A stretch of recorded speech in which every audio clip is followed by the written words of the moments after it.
여기서는 클래스와 객체에 대해서 잠깐 얘기할게요. 클래스와 객체 설명하고 객체 지향 프로그램, 오브젝트 오리엔트 프로그램이라고 그러는데 오브젝트 오리엔트 프로그램에 대해서 설명드릴 겁니다. 자, 이것에 반대되는 개념, 반대되는 개념이라기보다도 또 다른 개념들이 이제 절차, 지향 프로그래밍이라고 합니다.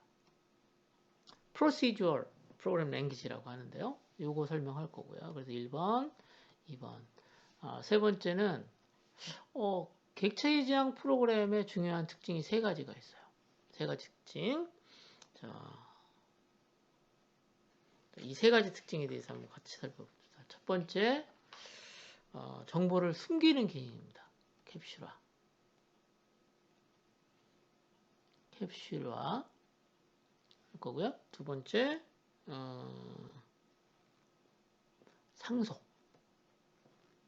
세 번째, 다양성. 자, 요거 설명드릴 예정입니다. 절차 제한 프로그램하고 객체 제한 프로그램의 차이점을 좀 잠깐 살펴보겠습니다.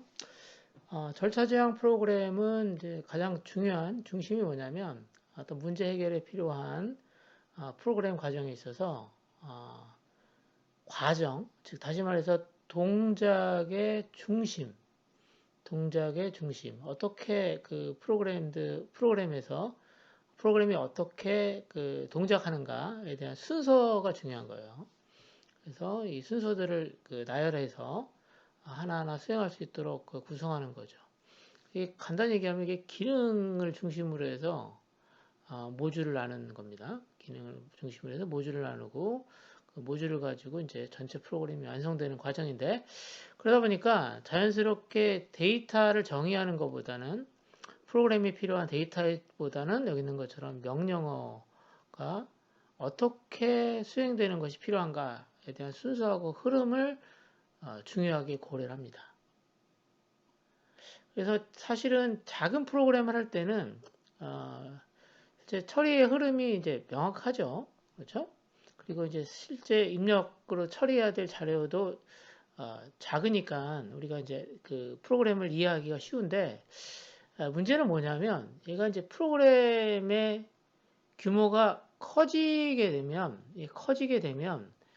이제 관리하기가 이제 어렵다고 하는 겁니다. 왜냐하면 그러니까 기능들도 추가되지만 이 기능에 사용되는 자료들이 더 많아지거나 종류가 다양해진다는 얘기인데 여기서는 이제 절차를 중심으로 해서 하다 보니까 이런 자료를 다루는 데 있어서 좀 어려움을 갖는다는 거죠. 그러니까 확장이 좀 어렵습니다.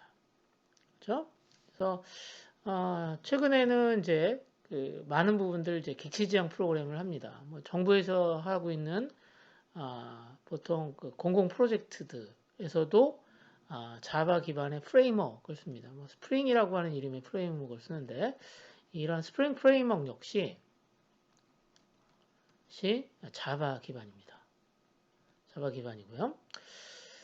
가장 중요한 특징이 뭐냐면 얘는 이제 그 동작과 필요한 데이터를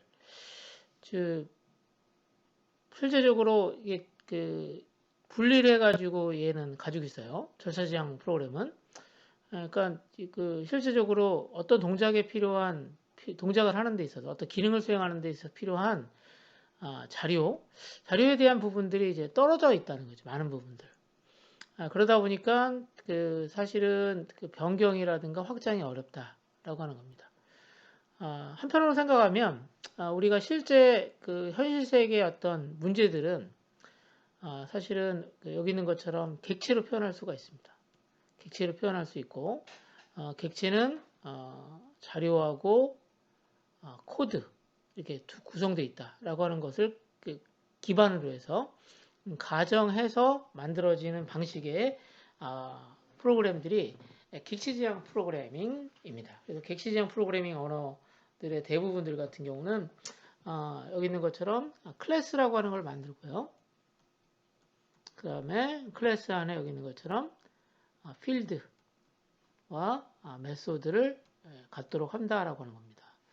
뭐 잘 아시겠지만 C++, 뭐 자바, C#, 하물며 요즘에 한참 얘기하는 파이썬 같은 경우에도 클래스라고 하는 객체 지향보다는 이제 파이썬 같은 경우에는 객체 기반 프로그램이라고 하는데, 그래서 클래스라고 하는 개념들을 다 가지고 있습니다.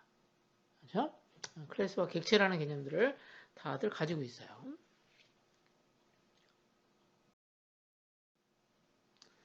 자, 그러면 아까 얘기했던 것처럼 그 객체 지향의 가장 중요한 부분은 여기 나와 있는 것처럼 객체와 클래스입니다.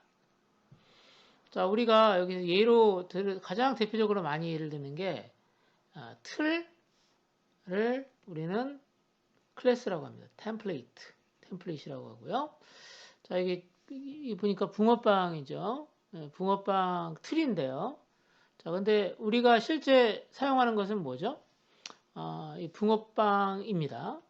사실은 우리가 틀을 가지고 실제 그 제품을 만들지는 않잖아요. 자, 제품은 아니잖아요.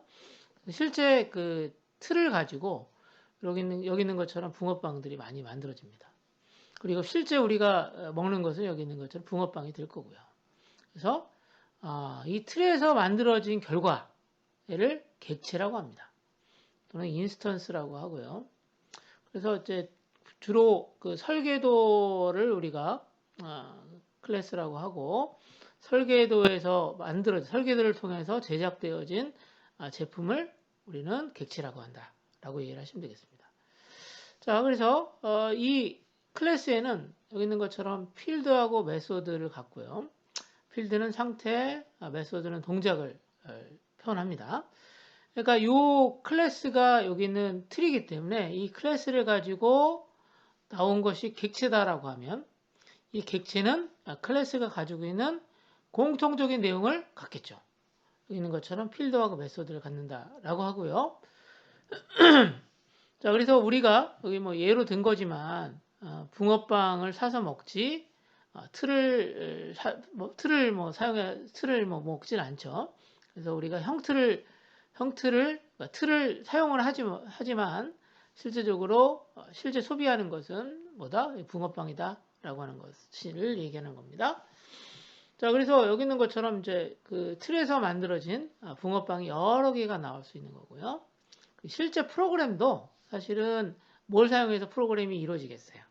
여기 있는 것처럼 클래스에서 나온 객체를 통해서 만들어집니다. 그래서 클래스에서 나온 객체를 또 다른 말로는 인스턴스다라고 합니다. 클래스 인스턴스라고 하고요.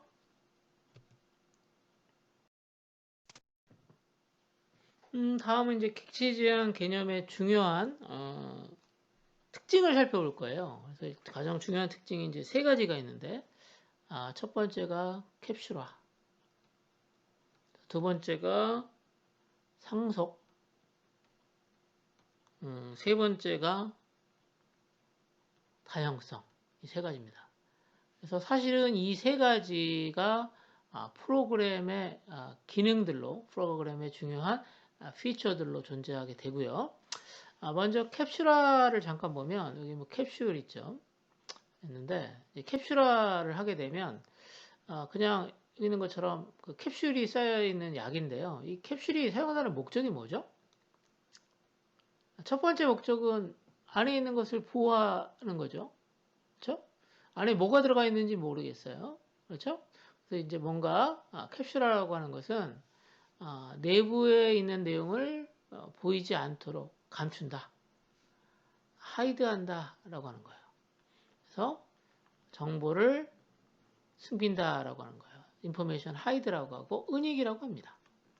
자, 이런 목적으로 사용되는 게 이제 결국 캡슐화입니다. 자, 캡슐화가 왜 필요한지에 대해서는 이제 뒷부분에 이제 쭉 설명을 하겠는데, 자, 그러면 이 캡슐화를 하게 되면 안에 있는 게 어떻게 되겠어요? 하나도 안 보이겠죠? 그렇죠? 그래서 밖에서 뭔가 안에 있는 걸 보고 싶다. 클래스니까 클래스 안에 있는 걸 보고 싶다 그러면 일부만 공개를 해줘요. 일부만 이렇게 메소드 같은 걸 통해서 공개하는 방식으로 이제 사용합니다. 그래서 이제 그 후반부 보면 그런 기능들을 이제 자바에서 구현해 놨어요. 그래서 외부에서 클래스 외부에서 실제적으로 내부에 있는 것을 접근하려면 경우에 따라서는 정보를 접근해야 될 경우도 있거든요. 그럴 때 이제 사용되는 것이 이제 접근자 또는 설정자 이런 것들을 사용합니다. 뭐 get이라고 하는 메소드, 설정자는 set이라는 메소드를 사용하는데, 자 그래서 외부에서 볼 수 없도록 이제 숨기기 위한 기능을 캡슐하라고 하고, 외부에 뭔가 공개를 해야 된다 그러면 여기 있는 것처럼 일부를 공개할 수 있도록 하는 것을 제공을 한다라고 하는 것을 알아두면 되겠습니다. 자, 그래서 외부에 공개한다라고 하는 뜻을 생각하면 이 퍼블릭이라고 하는 것들이 이제 사용되죠. 그리고 이제 내부에서만 사용된다 그러면 private이라고 하는 키워드 이하가 사용된다라고 알아두시면. 다음은 상속입니다. 자, 이게 상속이라고 하는 것은 우리가 부모님한테 뭔가를 받았을 때 상속이라는 말을 하는데, 클래스에서도 동일한 개념입니다. 자, 이게 새가 있고요. 그 다음에 여기는 호랑이인가요? 호랑이가 있고요. 자, 그 다음에 여기 있는 것은 이게 물고기네요. 자, 그러면 여기는 새도 그렇고 여기 있는 것처럼 뭐 호랑이도 그렇고요. 타이거죠. 타이거도 그렇고 물고기, 피쉬도 다 어디에 속해 있어요? 애니멀에 속해 있죠. 그렇죠? 그러면 이 새나 호랑이나 물고기 같은 애들은 여기 있는 것처럼 부모 클래스가 가지고 있는 것을 이렇게 뭐 할 수 있냐면 상속받을 수 있어요. 상속. 그러면 부모 클래스로부터 상속받는 것은 뭘 상속해 주겠어요? 부모가. 두 가지 상속해 줄 수 있겠죠. 어떤 거? 여기 있는 것처럼 필드와 메소드를 상속해 줄 수 있다. 라는 생각이 듭니다. 자, 그러면 왜 이런 걸 왜 해요? 자, 이게 상속이라고 하는 것은 새로운 객체를 만들 때 새로운 클래스나 객체, 결국은 클래스를 통해서 만들어지는 객체를 재사용하자라고 하는 목적이에요. 재사용하자. 자, 그게 무슨 얘기냐면 부모가 가지고 있는 것을 내가 상속받았다 그러면 내가 굳이 새로 만들 필요 없는 것들이 있겠죠.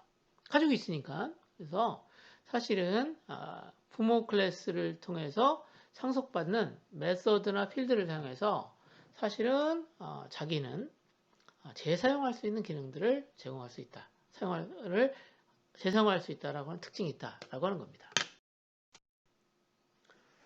세 번째 특징, 다형성입니다. 다형성. 다형성을 이제 보통 폴리몰피즘이라고 합니다. 폴리몰피즘이라고 하고요. 폴리피즘이라고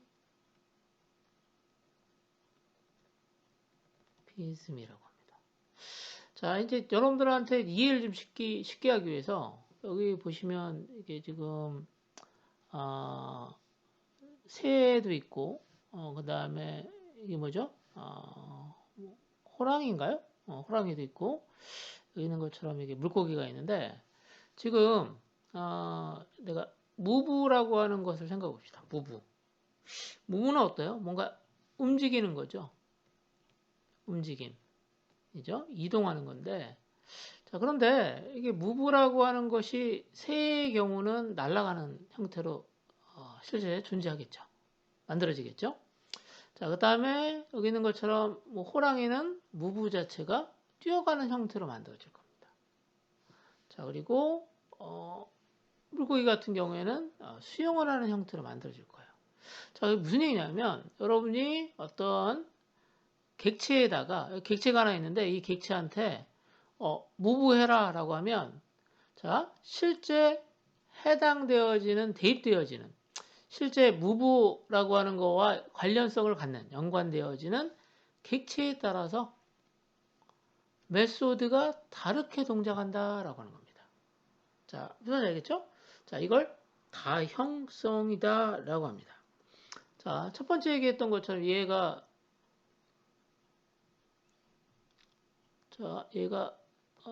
독수리잖아요. 이글이다. 그러면 이글 같은 경우에는 move라고 하는 메소드를 가지고 있는데 이 메소드는 어떻게 한다? fly라고 하는 형태로 뭔가 동작을 한다라고 하는 거죠. 그렇죠? 자, 그러면 실제적으로 부모가 가지고 있는 move라고 하는 것을 자식인 이글은 어떻게 하겠습니까? 여기 있는 것처럼 fly라고 하는 형태로 어떻게 하겠어요? 재정의해서 쓸 수 있다라고 하는 거죠. 그렇죠? 자, 그런 것처럼 실제 실행하는 과정에서 동일한 이름의 여기 있는 것처럼 move지만 자, 실제 누가 그 move를 실제 운영하느냐, 동작시키느냐에 따라서 구현체에 따라서 메소드의 내용들이 달라질 수 있는 개념을 우리는 다형성이다 라고 한다는 겁니다.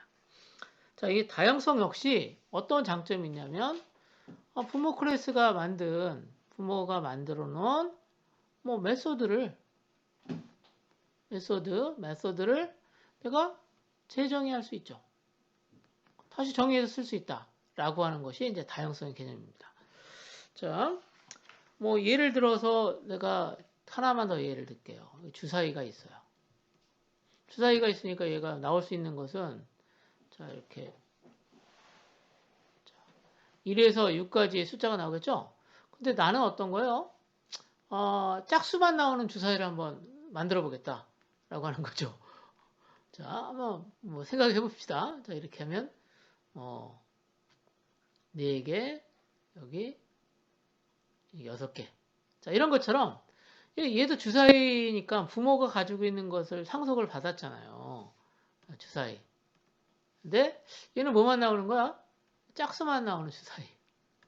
자, 그렇다면, 사실 얘가 주사위를 던지니까 굴린다라고 하는 메소드가 뭐 일반적으로는 1에서 6까지 나오겠지만 이 자식 클래스의 롤은 어떻습니까?